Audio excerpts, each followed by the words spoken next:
ക്രിസ്തുവിൻ്റെ സമാധാനം നിങ്ങളോടുകൂടി ഉണ്ടായിരിക്കട്ടെ. വചനകിരണത്തിലേക്ക് ഏവർക്കും സ്വാഗതം. ദാരിദ്ര്യത്തിൽ വലഞ്ഞ ഒരു പാവപ്പെട്ട മനുഷ്യൻ രാജാവായിരുന്ന യുധിഷ്ഠിരനെ സമീപിച്ച് സഹായത്തിനായി അപേക്ഷിച്ചു.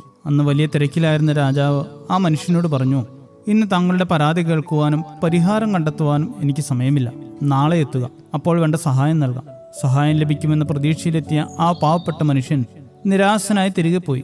ഇതെല്ലാം കണ്ടുകൊണ്ടിരുന്ന രാജാവിൻ്റെ സഹോദരൻ ഭീമസേനൻ ഉടൻ തന്നെ പോയി ഒരു വലിയ പെരുമ്പറയെടുത്ത് ശക്തമായി മുഴക്കി. ഈ ശബ്ദം പ്രധാനപ്പെട്ട പ്രഖ്യാപനങ്ങൾക്കോ വിജയാഘോഷങ്ങൾക്കോ വേണ്ടി മാത്രം ഉപയോഗിച്ചിരുന്നതായിരുന്നു.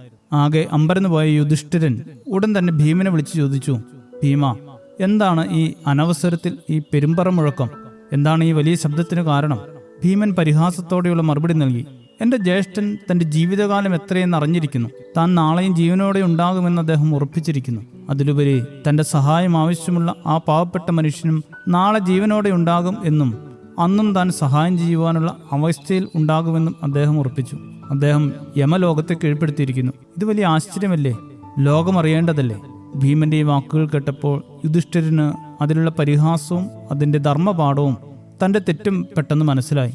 നാളെയെക്കുറിച്ച് യാതൊരു ഉറപ്പുമില്ലാത്ത നമ്മുടെയൊക്കെ ജീവിതത്തിൽ എല്ലാം നാളത്തേക്ക് മാറ്റിവെക്കുന്നതും നാളെ എനിക്ക് എല്ലാം സാധിക്കുമെന്ന് വിശ്വസിക്കുന്നതും എത്രയോ മൗഢ്യമാണ്. പിന്നീട് നടപ്പിലാക്കാം, അല്ലെങ്കിൽ ഒരു ദിവസം ഞാൻ അതിനായി മാറ്റിവെക്കാമെന്ന ചിന്താഗതി തീർത്തും ഉത്തരവാദിത്തങ്ങളിൽ നിന്നുള്ള ഒളിച്ചോട്ടമാണ്. പരിവർത്തനം ഈ നിമിഷം തന്നെ ആരംഭിക്കണം.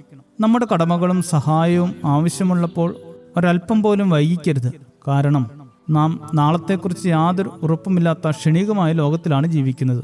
ജീവിതത്തിന്റെ ക്ഷണികതയെക്കുറിച്ച് യാക്കോബ് ശ്ലീഹ ഇങ്ങനെ പറയുന്നു, ഇന്നോ നാളെയോ ഞങ്ങൾ ഇന്ന പട്ടണത്തിൽ പോയി അവിടെ ഒരാണ്ട് കഴിച്ച് വ്യാപാരം ചെയ്ത് ലാഭമുണ്ടാക്കുമെന്ന് പറയുന്നവരെ കേൾപ്പിൻ. നാളത്തേത് നിങ്ങൾ അറിയുന്നില്ലല്ലോ. നിങ്ങളുടെ ജീവൻ എങ്ങനെയുള്ളത്? അല്പനേരത്തേക്ക് കാണുന്നതും പിന്നെ മറഞ്ഞു പോകുന്നതുമായ ആവിയല്ലോ. ജീവിതം താൽക്കാലികമാണ്. ചെയ്യേണ്ടത് അതാത് സമയത്ത് തന്നെ ചെയ്ത് പൂർത്തീകരിക്കുവാൻ പഠിക്കണം.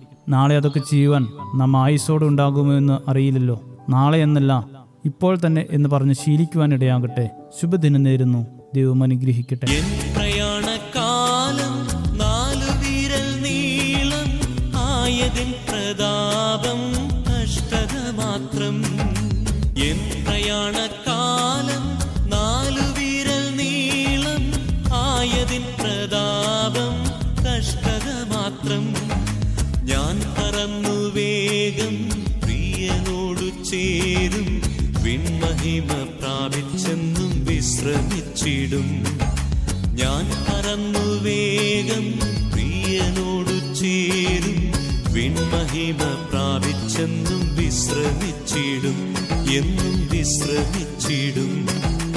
അല്പകാലം മാത്രം ഈ ഭൂവിലെ വാസം, സ്വർപ്പുരമാണെന്റെ നിത്യമാം വീട്, എന്റെ നിത്യമാം വീട്.